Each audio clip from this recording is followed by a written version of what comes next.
Mazda's most significant compact SUV is this car, the CX-30.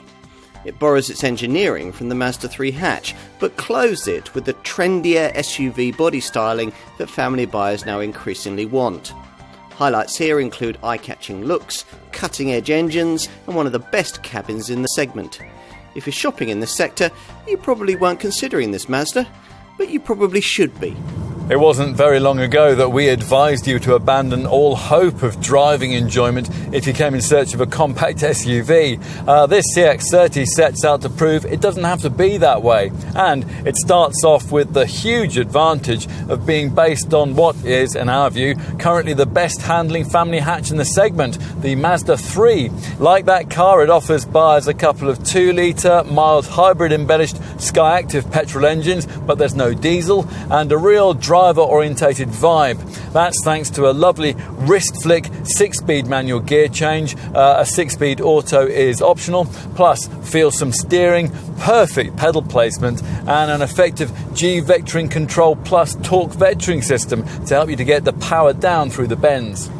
If traction is a priority for you, then it might be worth considering the optional iActive all-wheel drive system that we're trying here. But for that, you'll have to have chosen the more powerful of the two engine options, the 180 PS Skyactiv-X unit that we're trying here.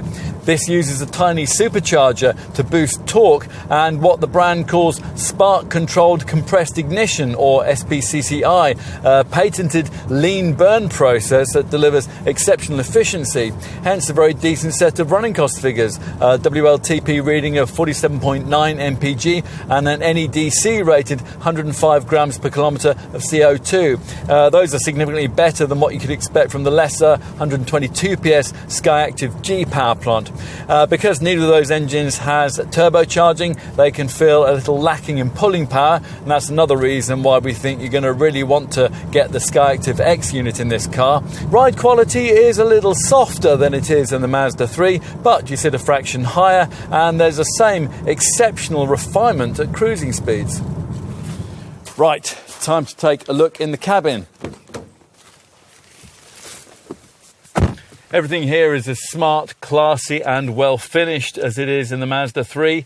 To suit the crossover vibe, you do sit slightly higher than you would in one of those, but the difference is fractional and you're not as commandingly placed as you would be in most rival models.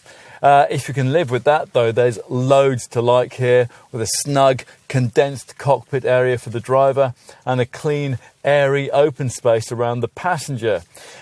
Breaking with convention is Mazda's decision not to use touchscreen functionality for the 8.8-inch centre dash monitor. We agree with them that using this command control rotary dial is less distracting to the driver. Ergonomically, the design of this interior is near perfect and it's well equipped. A head-up driving display is standard across the range, as is cushion tilt adjustment for the supportive seat. Over the shoulder visibility, that isn't perfect, but blind spot monitoring has been standardised to compensate for that. So it's mostly all good. Where the design proposition of this model's Mazda 3 sister car started to slightly unravel, though, was when it came to rear seat space. So can this CX-30 do better? Once inside, it's certainly a little more spacious and a touch less gloomy than it is in Mazda 3 hatch, but not much. Several rivals offer more space than this. Headroom is fine, but leg space remains a touch restricted by class standards. You could certainly live with it, though, particularly if this was merely a second family car. Let's finish with a look at the boot, which offers 430 litres of capacity. That's not particularly large by class standards, but it's enough for a baby buggy and a carry-on bag. Fold down the rear bench and you'll get a fairly flat area with 1,406 litres of capacity.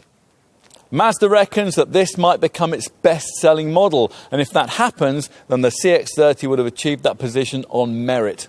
The cabin quality shames several premium badged models in this segment that we can think of, and the standard equipment levels that Mazda is offering here definitely does. But will the lack of a premium badge ultimately hold this car back? Well, its close rival, Toyota CHR, has already proved that that needn't be an impediment. As with any SUV of this sort, you're paying a premium for the looks and for a bit of extra space, but the CX-30 feels worthy of it. We think it absolutely has to be on your shortlist amongst crossovers of this kind.